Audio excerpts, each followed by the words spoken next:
सूखी सड़क पे चलना आसान रहता है। ठीक है, घर्षण हानिकारक है परंतु अनिवार्य है, क्योंकि इसके द्वारा ही गति संभव है, चौक पे लिखना संभव है। टायरों के बीच में घर्षण नहीं हो तो वाहन ना तो रुकेंगे ना गति करेंगे, घर्षण नहीं होगा तो रुकेंगे भी नहीं और गति भी नहीं करेंगे। देखो घर्षण के द्वारा ही गति संभव है, उसके कारण ही उसको मतलब ना तो किसी चीज को रोका जा सकता, बिना घर्षण के ना तो चलाया जा सकता, ना किसी को रोका जा सकता। अब घर्षण नहीं है, किसी वस्तु को मैंने चला दिया, धक्का मार दिया, घर्षण है नहीं, वो लगातार चलती रहेगी लाइफ टाइम, कभी रुकेगी नहीं, घर्षण है नहीं।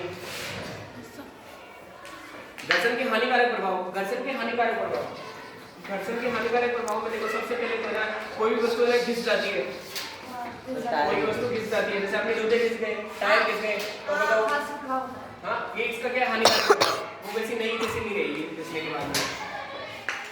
घर्षण को बढ़ाना और घटाना, घर्षण कैसे बढ़ता है भाई, क्षेत्रफल देखो घर्षण कैसे बढ़ता है, ये टायर वाला एग्जांपल देखो, इसमें घर्षण बढ़ गया, इस वाले में घर्षण बढ़ रखा है, ये देखो उभरी हुई सतह घर्षण को बढ़ा देगी, और घर्षण को कैसे बढ़ाएगी, सतह उभर गई तो इसका क्षेत्रफल बढ़ गया, सतह उभर गई तो घर्षण बढ़ गया। नीचे वाला देखो घर्षण को कम करने, घर्षण को घटाएंगे कैसे, स्नेहक पदार्थ के रूप में, स्नेहक पदार्थ डाल के। अब देखो कैरम बोर्ड पे पाउडर लगाया तो घर्षण कम हो गया, घर्षण को हटाना कैसे, स्नेहक पदार्थ के माध्यम से।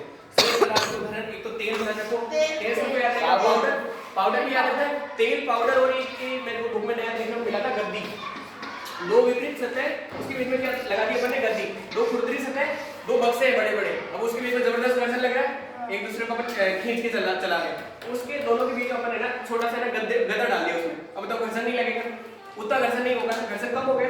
घर्षण कम करने के लिए दो सतहों के बीच में गद्दी का उपयोग करते हैं, बड़ा सा कपड़ा डाल दिया। घर्षण पहिए घर्षण को कम करते हैं, पहिए घर्षण को कम करते हैं, आपने टोली ब्रेक देखा होगा, वो घर्षण को कम कर देगा। अब एक ये लोटनी घर्षण, लोटनी घर्षण का मान सर्पी घर्षण से कम होता है कि ज्यादा होता है,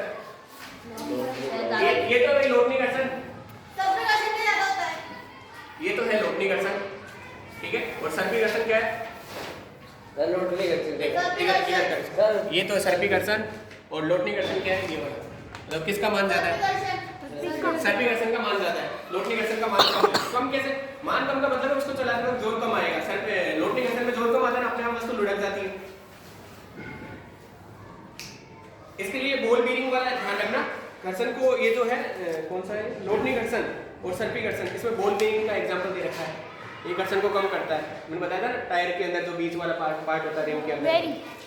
एक है तरल घर्षण, तरल घर्षण, तरल पदार्थ, तरल घर्षण, तरल का मतलब क्या होता है, वैसे तो तरल का मतलब द्रव से होता है, पर तरल घर्षण का मतलब यहाँ पे द्रव के साथ साथ गैस में भी लिया है, ठीक है, गैस और द्रव दोनों का एक ही नाम रखा है, क्या, तरल घर्षण।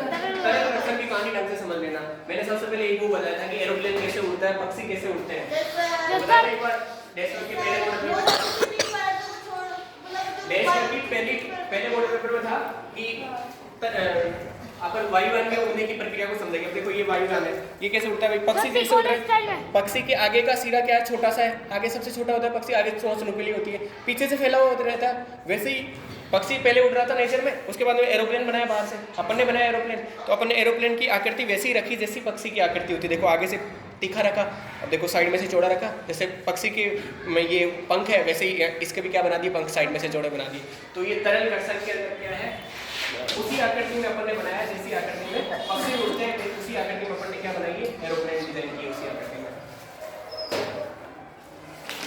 तरल दोबारा लगाए गए घर्षण बल को क्या कहते हैं, कर्षण, एक ध्यान रखना, तरल लगाए गए घर्षण को क्या बोलते हैं, कर्षण।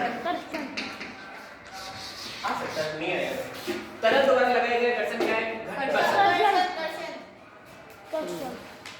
वायुयान की आकृति डिजाइन एक निश्चित आकार की रहती है, क्योंकि तरल घर्षण को कम करते हैं, मतलब वायु भी एक घर्षण है, हवा में एरोप्लेन उड़ रहा है तो उसके लिए तो वायु घर्षण होगी ना।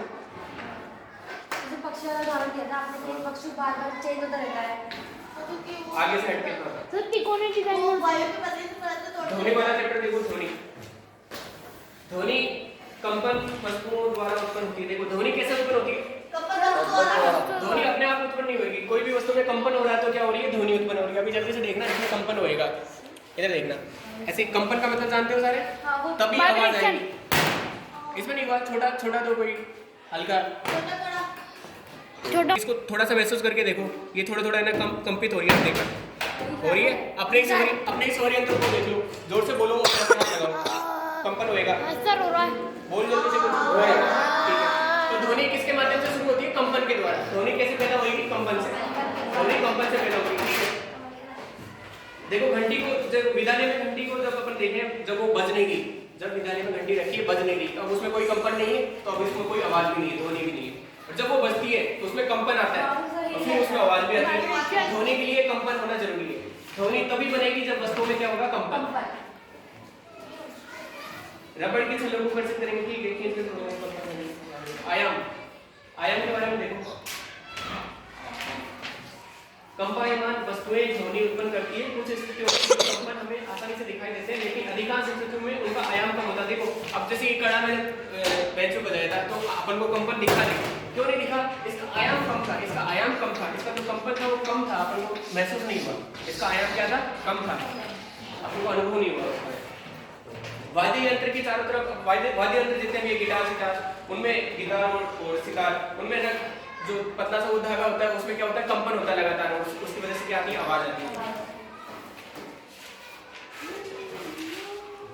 मनुष्य मानव द्वारा उत्पन्न ध्वनि, मानव द्वारा उत्पन्न ध्वनि कंठ फ्लेरिंग से होती है। इसमें आप देखोगे कि इसमें भी एक उदाहरण होता है, वाक्य अंश होता है, और इसको मैंने बता दिया कि कैसे इसमें कंपन हो रहा है, तभी इसमें क्या है? आवाज आ रही है। देखो बच्चों के वाक तंतु, बच्चों के वाक तंतु होते हैं वो, बच्चों के वाक तंतु छोटे होते हैं कि बड़े? बड़े छोटे। बच्चे तो बड़े। बच्चों के जो वाक तंतु है, वाक में ध्वनि उत्पन्न करने वाले वो बहुत छोटे होते हैं। बच्चों के वाक तंतु छोटे होते हैं,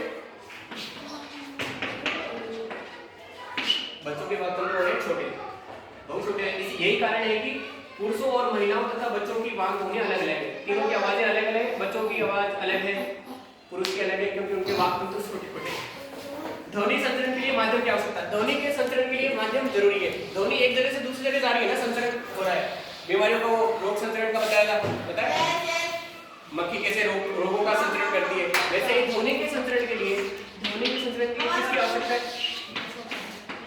ध्वनि संचरण के लिए माध्यम की आवश्यकता है। माध्यम क्या क्या हो सकता है? माध्यम बताओ, ध्वनि के लिए माध्यम कौन क्या क्या है? वायु, वायु का मतलब गैस।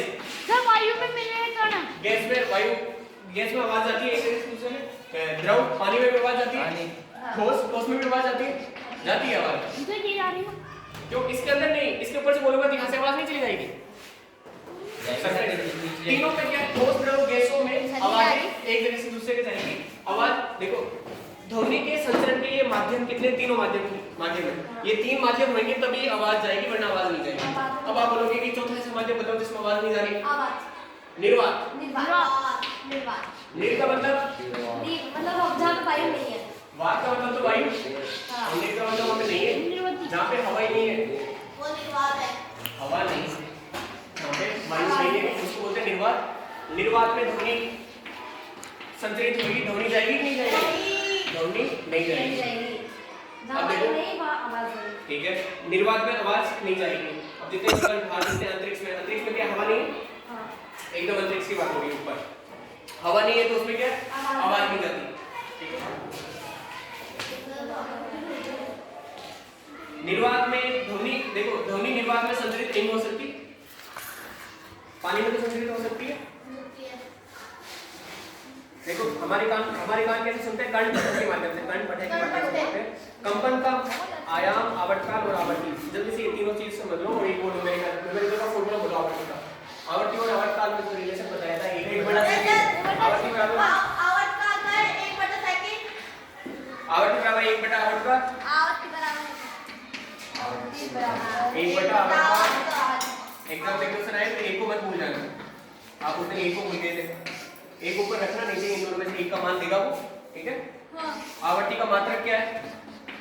हर्ट्ज। आवृत्ति का मात्रक क्या है? हर्ट्ज।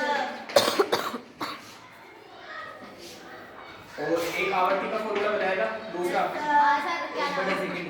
एक और फॉर्मूला बताया, दोलनों की संख्या,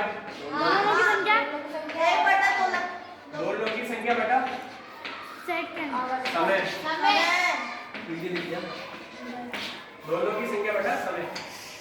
ये आवृत्ति का दूसरा